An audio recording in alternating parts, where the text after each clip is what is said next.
Phillippe Diederich is a photographer and writer born to both American and Haitian parents in the Dominican Republic in 1964. His parents were kicked out of Haiti by the dictatorship of Papa Doc Duvalier in 1963. He was raised in Mexico City and Miami with a rather nomadic lifestyle, to which he credits his curious and nostalgic writing style too.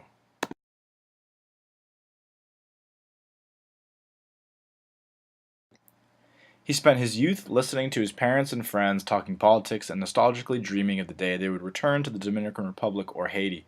Upon his arrival to Miami in 1980, his family settled into a community of exiles, as he refers to it, where other immigrants mingled together without most of their extended family who still lived in all of their respected countries.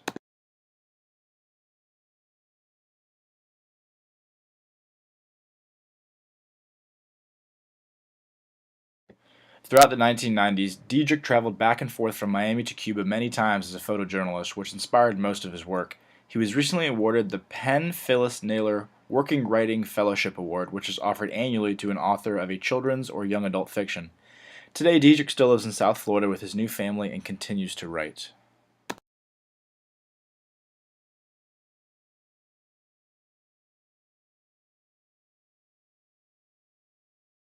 I chose to summarize my favorite story of his, titled Communism and the Art of Motorcycle Maintenance.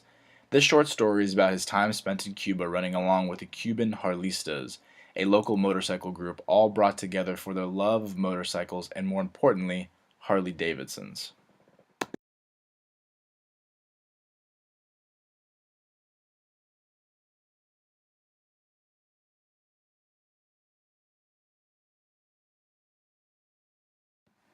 Diedrich first visited Cuba in the summer of 1991. After over a dozen trips back and forth from South Florida to Cuba, he was able to witness drastic changes in the Cuban people and their economy throughout the 90s. Upon his first arrival, there weren't any locally owned stores or bodegas anywhere around Havana for him to even buy water. The only place he could even find water was at the resort where he stayed or by knocking on people's homes to ask.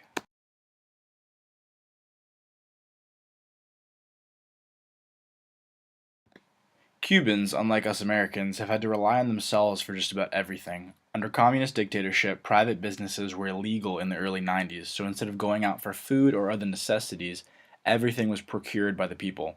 Whether it was fixing their own cars, farming their own food, or building their own homes. This created an extremely close-knit culture amongst the Cubans themselves.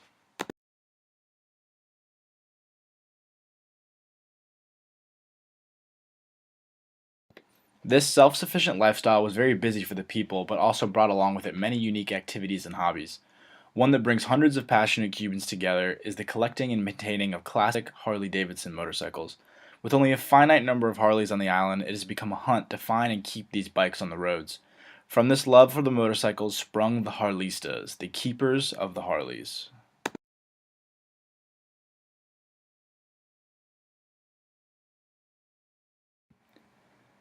The Harlistas are a close group of crazed motorcycle enthusiasts known for keeping these bikes running and in proper working order.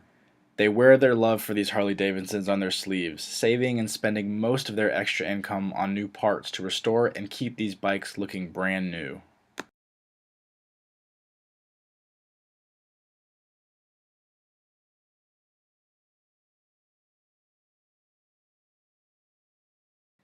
Yet without the ability to import new parts from the United States, when something on the bikes goes wrong or needs replacing, it must be fabricated in Cuba.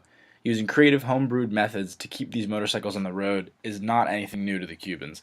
They've been doing this for decades with all sorts of machinery. But one man amongst the Harlistas is known as being the master Harley mechanic, Sergio Morales.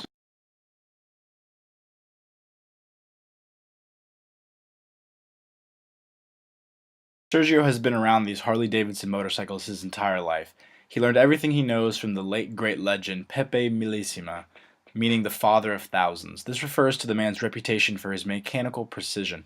Sergio started out repairing friends' bikes in his home when private businesses were still legal in Cuba. But in 1994, this all changed when he was able to get his private business license and open up his very own shop.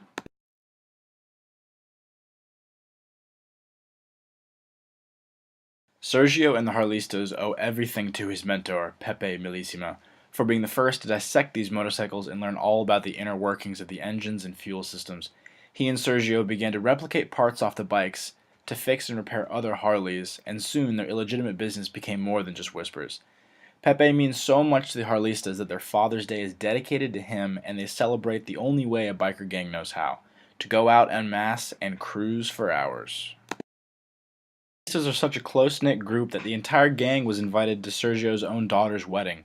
They made an entire day of it, riding all over Havana in the morning in honor of the soon-to-be couple, giving them an ensemble of whirring engines and revs as soon as the bride was kissed, and ended the night with a huge outdoor wedding reception, that is, until the power went out. Yet no cause for concern amongst home mechanics and dedicated craftsmen. They had the power rigged back on in no time to finish off the night perfectly. Their love for these motorcycles runs incredibly deep. As soon as rumors start circulating about another Harley find around Cuba, the group springs into action like detectives, riding all over the island, asking questions and searching for answers to any unknown Harley-Davidsons. Once they find an aunt or cousin that finally knows the location of where one of these Harleys is rusting away, they won't stop until they purchase the bike from the owner and get it back on the road.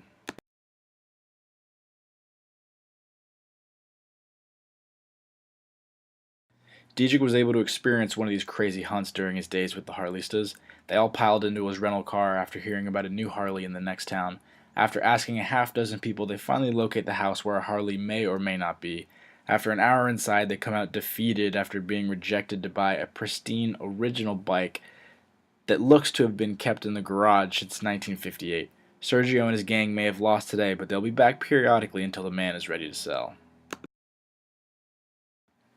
The type of people that have the love for these motorcycles come from all walks of life. Sergio works on most of Havana's Harley-Davidsons because he's the only one around who can replace the intricate, hard-to-fabricate parts to keep the motorcycles in tip-top shape. One day when Diederich was hanging around the shop, a pair of men drop off their bikes for some much-needed maintenance, only to find out later one of them was actually Che Guevara's son.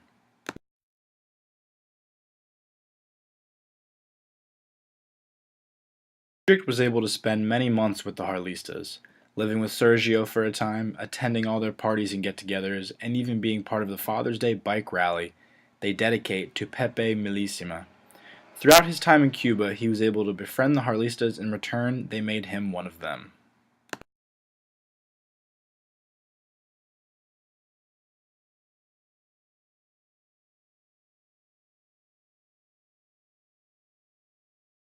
Throughout the years he spent in Cuba, he was able to witness a massive shift in the country's economy, and most notably how the government wasn't progressive about the change at all. He said they would only react to the people. Once the illegal private businesses became commonplace, the government decided to start giving out business licenses, no doubt to tax and get their part.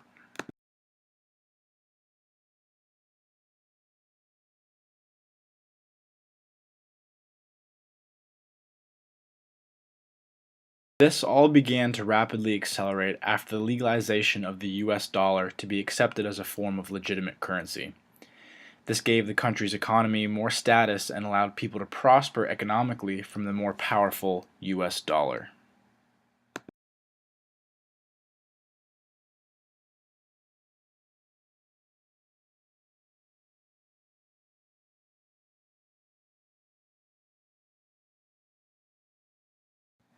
Phillippe Diederich's culturally rich and detailed writing style brought to life a nation of people I knew very little about. Throughout his adventures in Cuba with the Harlistas, he was able to articulate the Cuban people into an incredibly close and selfless people, always looking out for each other when the government would not.